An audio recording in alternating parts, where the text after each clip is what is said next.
끝까지 목사님과 함께 하겠습니다. 뭐 이럴 수도 있잖아. 근데 솔직히 난 그 말 안 믿고. 그러나 지금 그 마음을 갖고 있다라는 건 믿어. 나도 마찬가지야. 내가 주님 앞에 평생 주님 앞에 내 삶을 맡겨서 막 이런 얘기를 안 해. 왜냐면 몰라. 나도 내가 변할지 안 변할지 모르겠어. 하나님을 향한 마음이. 다만 평생을 바쳐서 주님을 쫓겠다고는 오늘 지금의 나의 마음은 진심이야. 그래서 내 기도 제목은 그거야. 이 마음이 내일도 가게 해달라. 나는 그것이 소망을 둔 사람의 생각이라고 생각을 해. 이것을 우리 교회 언어로 재헌신한다라고 표현도 해. 재헌신은 매일 매 순간 이루어져야 된다고 믿어. 되게 위로가 되는 말씀이신 것 같아요, 청년들한테. 오늘 4번째 받는 칭찬. 또 세고 계시네 그거를.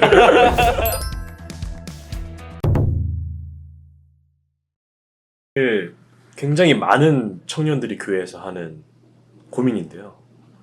저희가 이제 하나님을 사랑한다고 고백을 하고 하나님을 믿는 사람이라고 이제 고백을 하면서 삶의 예배를 살아가는데, 근데 우리가 거기서 페일을 사실 굉장히 많이 하잖아요. 저희가 이제 금요 예배가 있어요. 근데 이런 고민을 청년들이 많이 하거든요. 아, 금요 예배 솔직히 금요일 날 가서 예배 드리기 귀찮다. 그러니까 조금 금요일 날 굳이 밤에 가가지고 또 거기 가서 예배 드리고 하는 게 시간도 뭐 그렇고, 근데 왠지 또 가야 될 것 같아. 그런 마음도 동시에 들어. 왜? 모르죠. 그거는 그들의 마음은 모르겠어요. 저는 금요 예배가 좋아요. 저는 항상 가는데, 근데 그런 스트러글을 하는 청년들이 있어요. 근데 그럴 때 그거를 억지로라도 내가 그래 금요 예배 그래도 가야지 하는 마음으로라도 그래도 그 은혜의 자리에 가는 게 맞을지, 아니면은 그냥 내 진심으로 내가 예배를 가고 싶은 마음도 아닌데 그 형식적으로 뭔가 가는 것 같고 그냥 안 가는 게 나아. 이게 맞을지, 약간 그런 자발적인 신앙에 대해서 좀 질문이 있는데. 뭐 우리가 예. 되게 간단한 부분이기도 해. 예. 그 부분 안에서는. 예. 예배라는 게 우리가 누릴 수 있는 특혜일까? 아니면 의무일까? 특혜 아닐까요? 그치, 특혜잖아. 그래야지. 그러니까 믿는 사람 누릴 수 있는. 그걸 믿는 사람들만 누릴 수 있는 특혜란 말이야. 그러면 예를 들어서 BTS 콘서트가 있어. 네. 거기 앞자리 특혜잖아. 네. 그거를 만약에 어떤 애가 티켓을 받았음에도 불구하고 나 안 가? 그러면은 그 사람한테 뭐라 그럴 거야? 아미들은 이제 바보다. 바보다라고 얘기를 할 거 아니야. 아미들 근데 얘한테는 선택이 있는 거잖아. 의무가 아니니까. 그렇죠. 예배도 난 동일하다고 생각을 해. 진짜 예배를 특혜로 믿고 있느냐, 아니면 그냥 뭐 속 끌려가듯이 끌려가야 되는 곳이냐, 이건 그들의 믿음의 분량이야. 그래서 인커리지를 하는 거는 당연히 좋지. 네. 그러나 그들이 그것을 특혜로 느끼지 못할 때는 우리가 아무리 내가 좋아하는 거가 있더라도 있잖아, 그거를 내가 억지로 해야 되는 건 지옥 같은 일이야. 그리고 예배는 그렇게 와가지고 드릴 수 있는 게 아니야. 그렇지. 이게. 네. 그러니까 그러면 거기에 대한 문제 파악을 하면 뭐가 문제겠어? 예배를 나오고 안 나오고의 문제가 아니야. 이 친구가 하나님을 어떻게 생각하고 있느냐가 문제지. 그렇죠. 그리고 예배를 어떻게 생각하고 있느냐가 문제고. 그거에 대한 문제가 파악이 됐으면 그걸 해결해 줘야지. 그래야지 예배 자리로 나오는 거지. 예배 자체를 가지고 나온다 안 나온다 갖고 싸우는 거는 그거는 문제가 좀 있어. 그렇죠. 네. 근데 제가 이제 예를 또 예배로 들어서 더 그렇긴 한데, 사실 예배를 말고도 조금 더 근본적으로 예를 들어서 큐티로 얘기를 해봅시다. 저희가 이제 큐티 생명의 삶, 저희 교회에서는 생명의 삶으로 큐티를 하는데, 그거를 의무적으로 이제 하는 사람들이 예를 들어서 많이 있어요. 사실 이거 큐티 굳이 매일 하기 귀찮은데 순회서 나눔도 해야 되고, 뭐 순장이 또 큐티 올려주니까 미안하기도 하고, 그리고 뭔가 크리스천으로서 교회 다니는 사람으로서 큐티를 해야 될 것 같고 하는 게 맞는 것 같고, 근데 내가 진심으로 우러나와서 하진 않아. 그런 경우가 있잖아요. 큐티뿐만이 아니고 많은 경우에서 내가 어떤 거를 하나님 교회 안에서 뭔가를 할 때 이거를 내가 정말 하고 싶어서 이걸 기쁜 마음으로 하는지, 아니면은 그냥 해야 될 것 같으니까, 아니면은 해야 될 것 같으니까 내가 억지로라도 하는 게 맞는지, 그거에 대한 질문입니다. 그러면 나도 한 가지 물어볼게. 그 억지로 해야 되는 그 친구가 네. 신앙을 막 시작한 사람이야? 아니면 처음에는 그것을 누리다가 지금 중간에 약간 좀 뭐라 그럴까 빠져나간 다양한 케이스가 있는 것 같아요. 그치? 네. 그러니까 그것도 다른 거야. 그치? 네. 그러니까 만약에 처음 이제 신앙생활을 시작을 해. 네. 그러면 우리가 무엇으로 가르치냐면 구원은 행위로 받아 아니면 은혜로 받아. 구원은 은혜로 받죠. 그렇지. 구원은 은혜로 받아. 은혜로 받은 구원에 제일 먼저 우리가 떠 얻는 게 뭐냐면 율법을 떠 얻는 거야. 무조건 하라 그러면. 네. 그건 안 맞는 거야. 네. 그러나 이제 그걸 알아. 네. 그걸 누렸어. 근데 중간에 약간 좀 이게 오프됐어. 그런 사람들한테는 권면을 해야지. 사랑을 하는 것도 마찬가지야. 네. 사랑을 처음 시작할 때는 쉬워. 그렇죠. 왜냐면 감정이 벌써 가 있으니까. 그래서 그거를 이제 시작점에는 열정이 있는 거야. 열정기야. 열정을 가질 때는 하나도 안 어려워 뭐가. 근데 이걸 살살살살 식어갈겠지.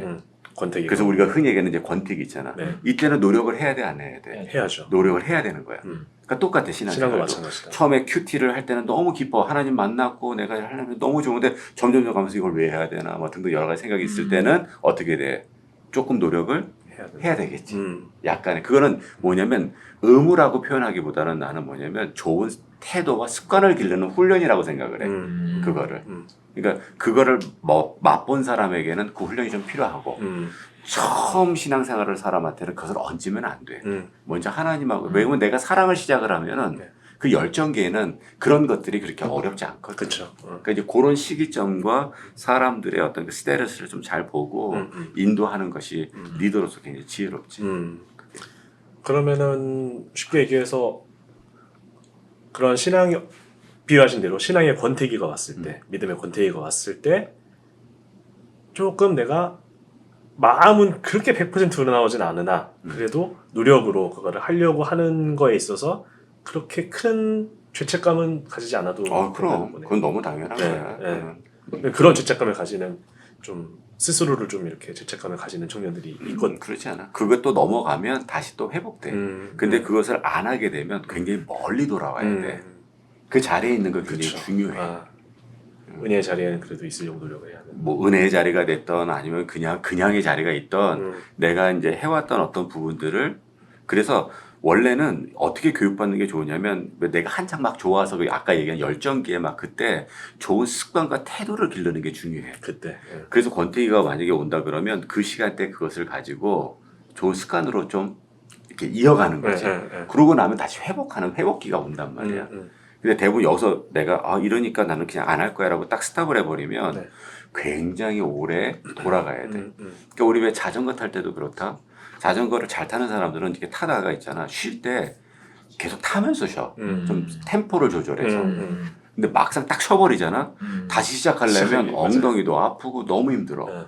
그래서 우리 뭐 하이킹을 할 때도 등산을 할 때도 마찬가지지만 백팩을 갖고 가다가 짧게 쉴 때는 어떻게 하냐면 백팩을 내리지 않아. 그냥 바위나 이런 데다가 백팩만 이렇게 올려놓고 기대놓고 이렇게 서 있는 것처럼 신앙의 여정도 마찬가지야. 너무 확 내버려요. 나는 잠깐 쉴게요. 그러면 확 내버리면 그거 다시 얹고 가려면 정말 또 시작되는 에너지가 많이 들기 때문에 그렇게 하려고 하는 친구들한테는 어떻게 쉬는지도 좀 가르쳐줘야지. 그래서 좋은 습관이 필요해. 네. 되게 위로가 되는 말씀이신 것 같아요, 청년들한테. 오늘 4번째 받는 친구. 좀 세고 계시네, 그거를. 불과 2주 전에 제가 어떤 청년들이 나눔을 하다가 갑자기 우는 거예요. 진짜. 얘가 왜, 갑자기 막 급발진을 해서 갑자기 눈물을 막 이렇게 흘리는 거. 그래서 왜 그러냐? 그랬더니 자기가 옛날에는 이런 모습이 있었고 이런 모습이 있었고 찬양할 때도 막 눈물이 나고 막 이 찬양만 하면은 감동이 막 북받치고 그랬었는데 요즘에는 아무런 감흥이 없다. 그리고 말씀을 봐도 예전처럼 말씀이 닳지가 않고. 근데 그런 자기의 모습이 너무 좀 아쉽다. 너무 자괴감이 든다. 막 이런 식으로 나눔을 했던 친구가 있는데 그런 신앙의 권태기가 분명히 올 수 있고 그럴 때 내가 그거를 그렇다고 너를 스스로 너무 자책하지 말고 그걸 노력으로 극복할 수 있다라는 메시지를 목사님 주신 것 같아가지고. 그러니까 그 노력이라는 것도 굉장히 중요하지. 네. 얼마만큼 노력할 거냐. 뭐 이런 것도 되게 중요하잖아. 네. 그러니까 가장 중요한 건 뭐냐면 이 사람의 상태를 점검하는 게 가장 중요한 거야. 리더는 그게 필요해. 네. 이 사람이 어느 정도까지 핸들할 수 있느냐. 또 지금 상태는 정확히 어떤 거냐. 그렇죠. 이런 것들을 잘 파악을 해야지 거기에 대한 방향성을 제시할 수 있고 이제 그건 넘어가. 그렇게 넘어가면. 그리고 제일 중요한 건 뭐냐면 그 여정 가운데 리더들은 같이 있어주는 거지. 네. 그냥 이렇게 해. 이건 누구나 할 수 있거든. 근데 내가 함께 해줄 테니까 넘어가 보자라고 하는 거는 또 다른 얘기. 그렇죠. 네. 근데 같이 넘어가야지. 그러면 뭐 예를 들어서 사귀는 커플 경우에는 권태기가 왔을 때 내가 이 사람이랑 끝까지 갈 것 같지 않으면은 사실 헤어지면 돼. 냉정하게 얘기해서. 근데 우리는 하나님이랑 헤어질 게 아니잖아. 우리는 영원히 하나님이랑 함께 갈 사이이기 때문에 권태기가 온다고 와서 온다고 해서 포기하지 않아. 포기하면 안 된다. 뭐 하나님도 포기 안 하실 거고. 다만 나는 좀 바라는 게 그게 있어. 열정기라고 하는 시작된 점에서 잘 이것을 해놓으면 솔직히 권태기 없이도 건강하게 계속 갈 수 있거든. 냄비 근성 있잖아요. 그러니까 사람들이 이제 그걸 너무 당연하게 생각하는 게 나는 좀 불만이야. 그러니까 이런 건 당연히 이렇게 되고 그 다음에 당연히 권태기 오는 거고 당연히 막 이런 게 있는데 세상에 당연한 건 없어. 맞아요. 그러니까 그냥 이렇게 해서 우리가 건강하게 잘 이어갔으면 그거 권태기라는 거 없이도 넘어갈 수 있고 권태기가 없다는 회복기가 있을 필요도 없는 거고 계속해서 이게 이렇게 인클라인 될 수 있는 부분들이 되게 많거든 신앙생활에도. 나는 그것이 최고라고 생각을 하거든. 그러니까 그거는 뭐냐 시작 전부터 건강하게 잘 배워놓으면 계속 건강해지는데 똑같은 얘기야. 20대 되면 다 아픈 거 아니에요? 뭐 30대 되면 다 그거 40대 되면 다 이제는 뭐 제대로 힘 못 쓰는 거 아니에요? 그런 말이 어디 있어? 맞아. 내 건강 관리를 잘하면 20대 더 건강하고 30대 더 건강하고 40대 건강하고 50대 돼서 육체적인 건강이 약간 떨어지더라도 내가 할 수 있는 영역들은 되게 많거든 도요. 그러니까 이제 그렇게 신앙생활도 생각하면 나는 최고의 건강하게 신앙생활 할 수 있다고. 맞아요.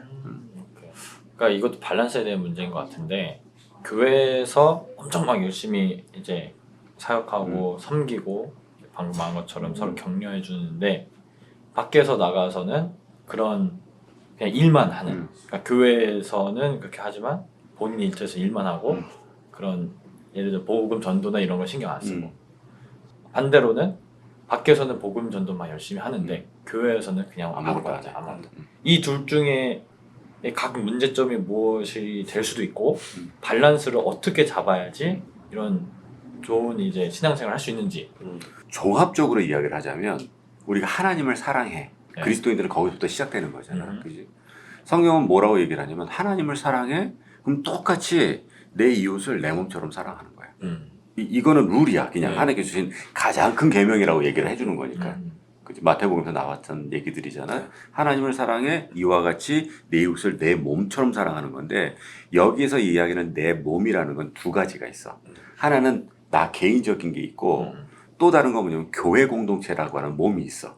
이 두 가지 그러니까 내 몸처럼이라고 할 때 이 두 가지가 거기 다 들어가 있는 거야. 그러면 하나님, 나라는 개인, 그리고 공동체라고 하는 교회, 그리고 세상, 이웃 이렇게 네 가지로 나눠졌겠지. 오케이.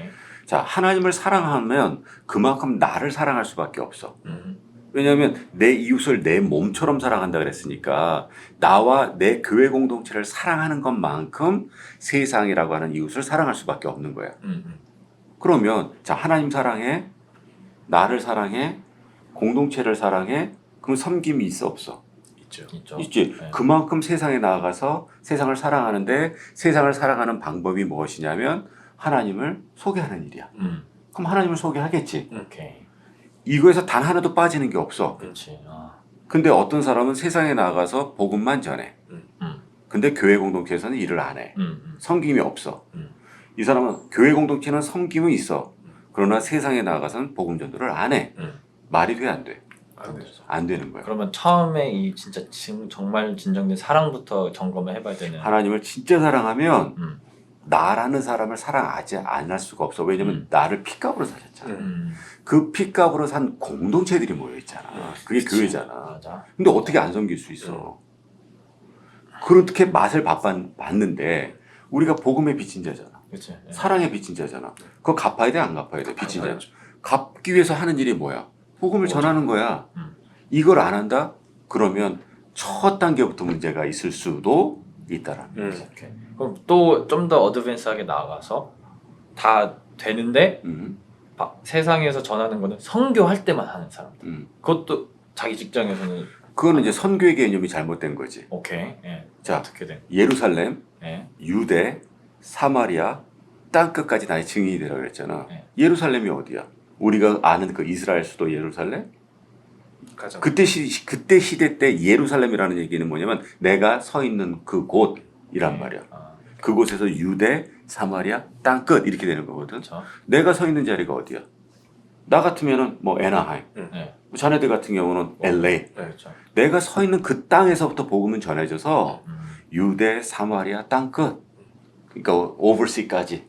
근데 오버시 만약에 예수님께서 올라가시기 전에 야 너네들은 땅 끝, 뭐 유대만 뭐 이렇게 얘기를 해줬으면 그 논리가 맞아. 선교지 가서만 복음을 전하는 게 맞아.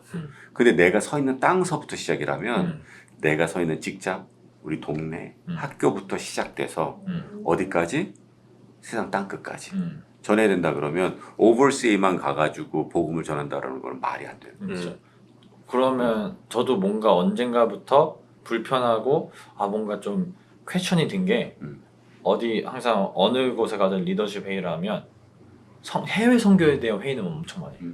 하지만 직장 정말 내가 직장에서 복음을 전할 수 있는 그런 방법이나 그런 툴 같은 거를 훈련시켜 주는 거에서는 잘 회의를 안 하더라고요. 그렇지. 그래서 어느 순간부터 내가 내 옆에 있는 사람도 전화 안 전하고 있는데 굳이 해외 가서 선교한다고 이게 정말 의미가 있나? 약간 이런 느낌이 드는 거죠. 그러니까 똑같은 거야. 여기부터 먼저 해야 되지 않아? 해외 선교는 무의미하잖아. 네. 이것도 잘못된 거야. 그래요. 네. 해외 선교는 해야 되잖아. 여기는 아무것도 안 해도 돼. 이것도 잘못된 거야. 네. 그 얘기는 뭐냐면 여기서도 하고 네. 거기서도 하는 게 하나님의 말씀인 거야. 다 해야 되는 거야. 그러니까 예루살렘의 제자들이 계속 뭉쳐 있었잖아. 안 나갔단 말이야 바깥으로. 그러니까 어떻게 돼? 사울이라고 얘기하는 바울을 통해서 퍼스큐션이 시작되고 흐트러 버리잖아. 그 사람들이 도망가서 어디로 갔어? 유대, 사마리아로 갔거든.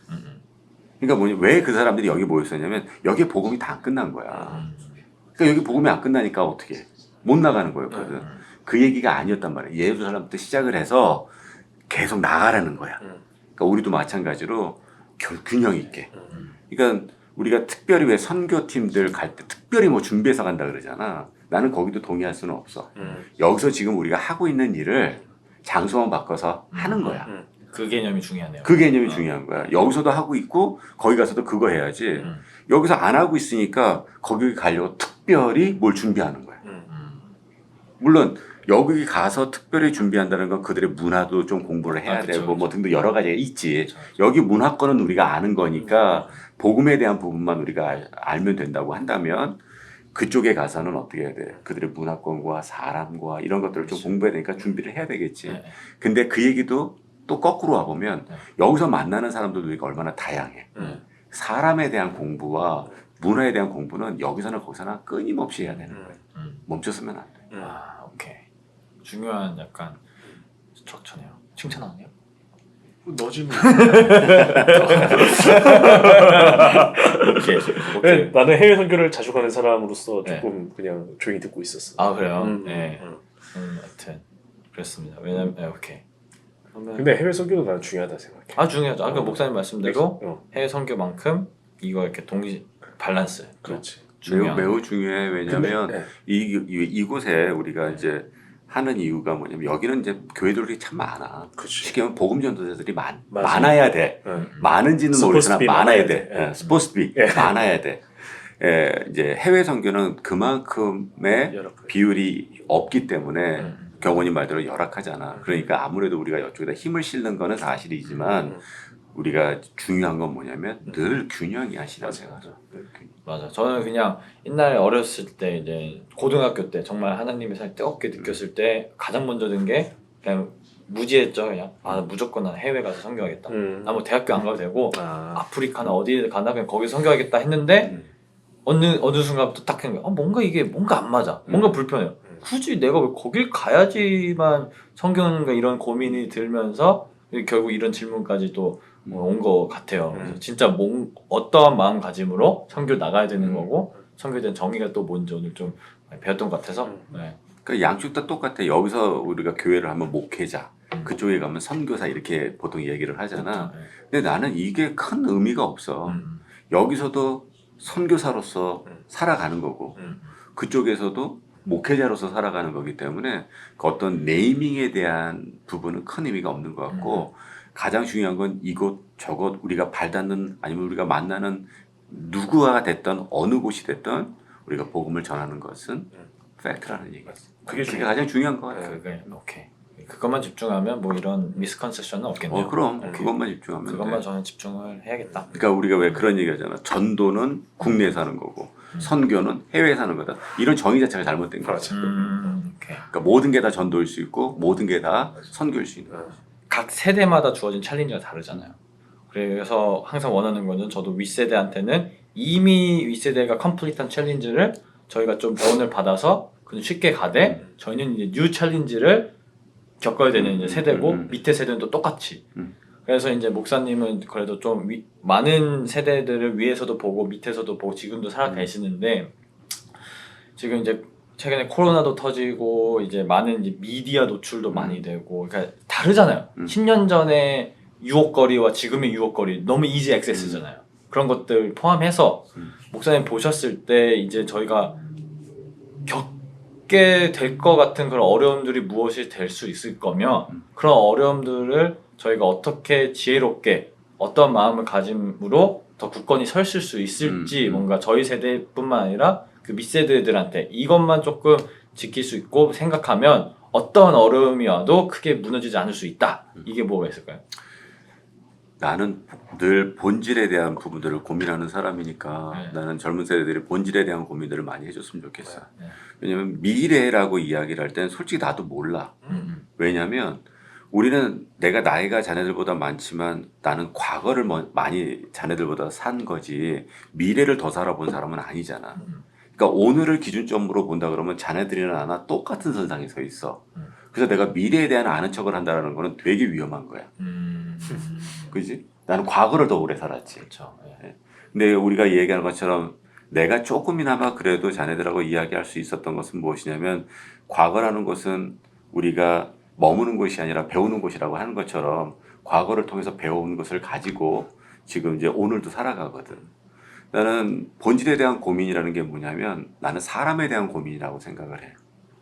그러니까 젊은 세대들이나 나나 사람을 배우고 사람에 대한 고민을 하는 것이 세상을 알아가는 거거든. 아까 우리가 동의했던 게 뭐냐면 어떤 나라에 대한 이야기를 할 때 그게 그 나라가 무서운 게 아니라 사람이 무서운 거라고 얘기를 했던 것처럼 똑같이 세상이라고 할 때도 세상이라는 거는 무형이잖아. 우리가 얘기하는 건 사람 얘기를 하는 거잖아. 세상이 썩었어. 막 이런 얘기가 세상이 어떻게 썩어. 사람이 썩었을 때 우리가 세상이 썩었다고 얘기를 하는 것처럼 교회가 썩었어 그럴 때 교회가 어떻게 썩니? 우리 그리스도인들이 썩었다는 얘기를 그렇게 하는 것처럼 우리가 미래에 대한 이야기를 할 때도 결론적으로 사람에 대한 이야기거든. 그것이 본질이고. 그러니까 사람에 대한 공부, 사람에 대한 염려, 그래서 하나님이 우리 사람을 어떻게 사랑했는지, 하나님이 우리를 어떻게 이끌어 가셨는지 이것이 성경이 얘기해 주는 거잖아요. 네. 그거에 대한 고민을 가지고 우리가 오늘을 살아가는 거야. 미래는 몰라 아무도. 오늘이 있어야 내일이 있는 거잖아. 그건 다 동의를 할 거예요. 그렇죠. 그러니까 네. 오늘 우리가 어떠한 마음을 가지고 살아가느냐가 내일을 맞이할 수 있고 또 내일이 오늘이 되거든. 그렇게 하루하루 살아가는 거야. 그리고 시간이 지나가 보니 그것이 과거가 돼 있고 또 내일을 기대하니 그것이 미래가 돼 있는 건데 오늘이라는 것에 우리가 최선을 다하지 못하고 미래만을 고민한다는 것은 무의미하고 그리고 우리가 이제 그리스도이니까 한마디 얹히자면 우리는 솔직히 현재라는 시간은 없거든. 우리에겐. 그냥 벌써 우리가 시작했지만 오늘 시작하고 현재 같지만 다 지나가는 시기잖아. 좀 전에 우리 영현이가 질문한 것도 과거가 돼버렸잖아. 그래서 솔직히 우리한테는 현재라는 시간이 주어지지 않아. 오직 우리에게 주어진 시간은 과거와 미래밖에 없어. 근데 우리가 유한한 생명을 가졌기 때문에 그게 가능한 얘기인데 언제 우리가 현재를 누릴 수 있냐면 시간이라는 것을 초월했었을 때 가능하거든. 근데 그 시간을 초월하신 분이 우리와 함께 하는데 그게 누구냐면 성령님이거든.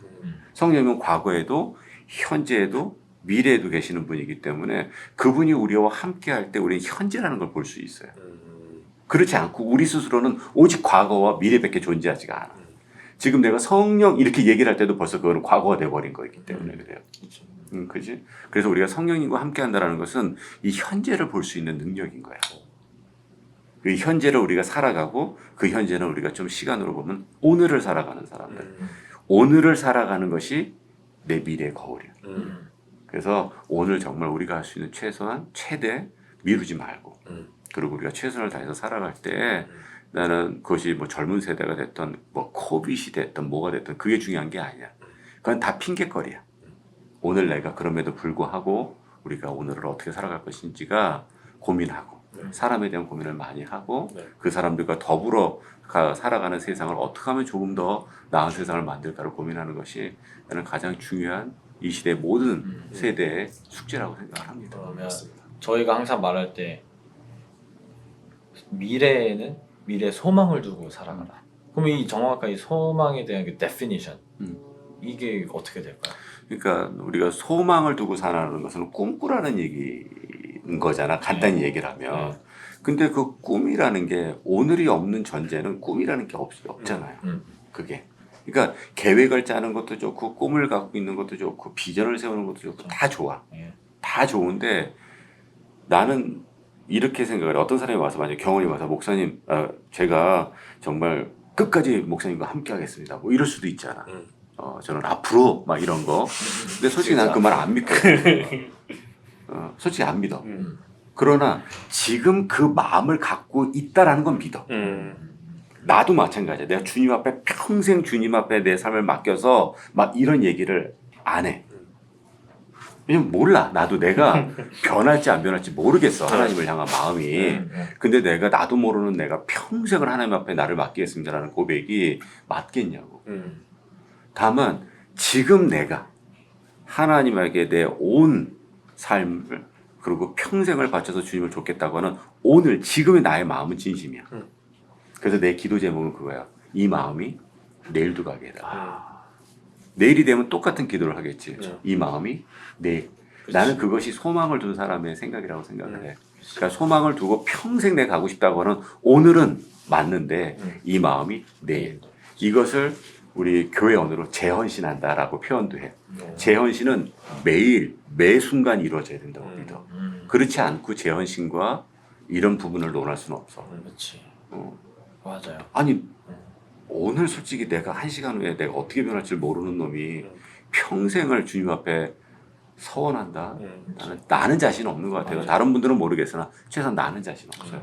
정말 도움이 많이 되는 게 저희 이제 젊은 저 포함 청년들 이제 막 커리어를 쌓아가고 가정을 꾸리고 하는 분들에게 코로나가 닥칠 때 어떤 또 생각이 드냐면 이제 앞으로 어떤 일이 일어날지 모르니까 앞으로 3년 뒤에 5년 뒤에 플랜 오케이 내 버젯은 이렇게 세워야 되고 저렇게 해서 이런 것들을 생각하게 되는데 목사님 말씀하신 대로 좀 하루 그리스도인으로서 그렇게 살아간다 해야 된다는 거는 정말 큰 위로가 되는 것 같아요. 네, 굳이 우리가 미래는 내일이지 10년 뒤가 아니잖아요.